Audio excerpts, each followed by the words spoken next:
Who will win the Women's Royal Rumble match in 2025 in Indianapolis is the topic today. I'm going to go through what I think are the 5 early favourites for the Women's Royal Rumble match. Would like to know your thoughts at the end of this video in the comments below if you agree with my selections or if you have somebody else in mind. Now, of course, WWE is going into the Netflix era, of course, with Monday Night Raw. If it's, well, international outside of the United States, everyone knows it's pretty much everything WWE, Raw, SmackDown, Premium Live Events, NXT. So I have a feeling that WWE are going to go with the established names in 2025. If you watched my men's video with the Royal Rumble already, you will know that. If you haven't, I recommend to go and check that video out after this one. But let's kick things off then with the Women's Royal Rumble, who could win it.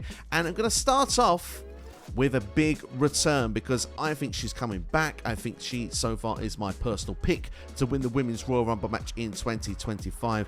I am talking about the man, Becky Lynch. Of course, the first ever winner of a women's main event at a WrestleMania. Of course, Becky, 2 belts at the time. She is someone who got herself over like Rover, and she's been established ever since. Now, well, she's taken some time off from WWE after her contract expired.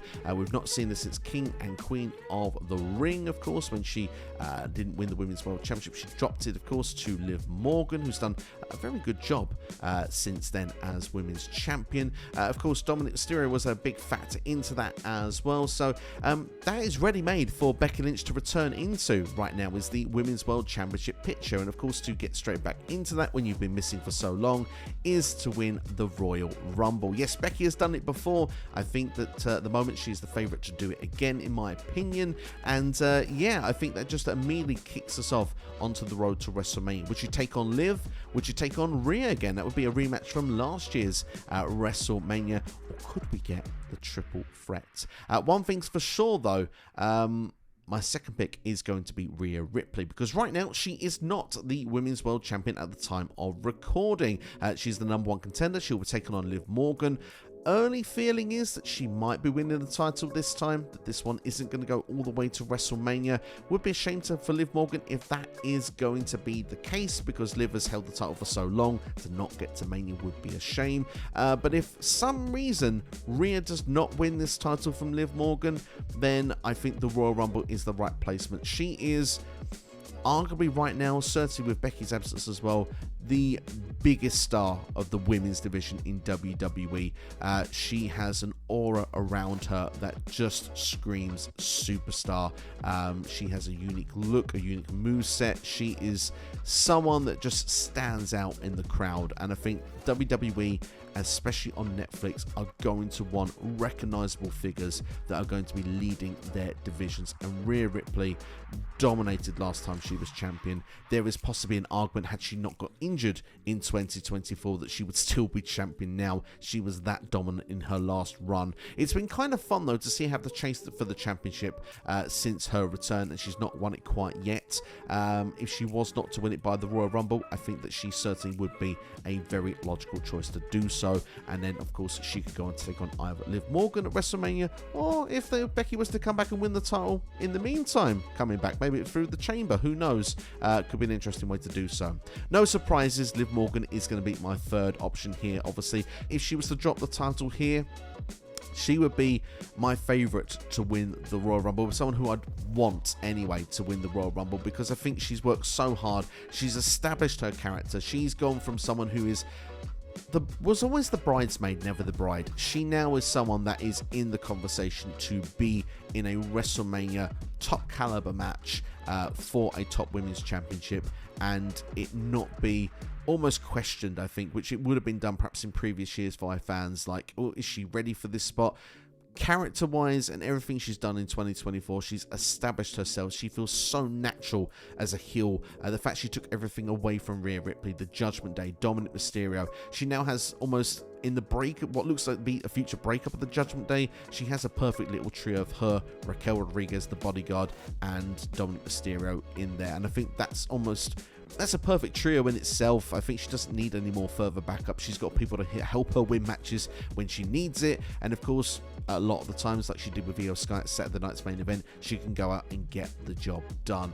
I would like to see Liv Morgan potentially as a Royal Rumble winner should she drop the Women's World Championship between now and the Rumble. Choice number 4 for me is going to be a return. If it's not Becky Lynch, why not a queen? Charlotte Flair. Of course, Charlotte Flair is expected to return imminently to WWE, and let's be honest, when is Charlotte Flair not in the title picture? It always seems to find her way when she returns, and I have a funny feeling that Tiffany Stratton will cash in Money in the Bank on Nia Jax, and I wouldn't be surprised to see Tiffy against Charlotte at WrestleMania. There is an outside chance that WWE could revisit Charlotte versus Bianca Belair. That's something that I think they wanted to do for WrestleMania 40 before Charlotte got injured. You could even do Jade Cargill as well if Charlotte was to be the mysterious attacker, although at this particular moment I wouldn't quite understand why. So yeah, I mean, it would be interesting to see how Charlotte Flair will come back into the mix in WWE. Will she even be a part of the SmackDown roster? Maybe she goes to the Raw roster. Certainly would be established, and with the idea of Netflix being a Flair, there's certainly that link with wrestling, with tradition, history, all the rest of it. And of course, Charlotte Flair is someone that's going to want to try and match her father and be a 16-time world champion during her run in the company. I would not be surprised to see her come back and win the Rumble at this point. She's done it before, like I said, established, and I think it would make whichever title she goes for at WrestleMania, it would make that match feel like a big deal very quickly. I know that's not really a popular call with a lot of the wrestling fans in our community, but I've always been a big fan of Charlotte Flair. I think she's one of the best to do it in the women's division ever, and even though we have seen her in the title picture way too much, I wouldn't be surprised to see it again upon her return. Last choice for me is going to be someone that I've already mentioned in this last comment with Charlotte Flair. It's Bianca Belair. Look, I've mentioned about the idea of WWE going with established stars. Bianca Belair, for me, from top to bottom, is the most established star alongside Rhea Ripley. I think that Bianca Belair, with her performance when she won the title at WrestleMania 37 in the main event, really propelled her to the next level, and she hasn't looked back since. She needed a break from the world title scene, which in 2024 she got. I think people were getting tired of seeing her in that picture, so to have a tag team run with Jade Cargill made a lot of sense. Now Jade, of course, is on the shelf at present, whether that's storyline reasons or not. Who attacked Jade Cargill, we will find out, of course, upon Jade's return.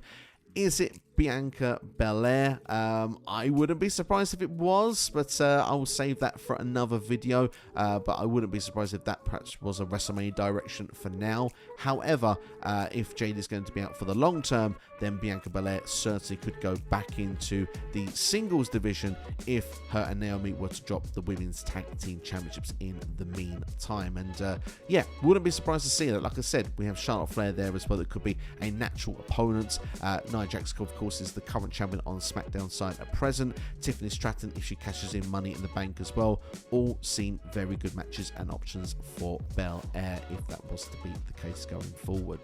But those are my 5 selections. It's now time to let me know your selections in the comments below. Do you agree with me? Do you disagree with me? I would be fascinated to know who you think are the top contenders right now for the Women's Royal Rumble match. But thank you all for watching. Make sure to like, share and subscribe to this channel right now. If you want to see more from this channel, then check out my 5 selected men that could win the Royal Rumble in 2025 right now. Who are the favourites for the men's match? Click the bottom of the screen right now. Thanks for watching. Take care. See you for the next one.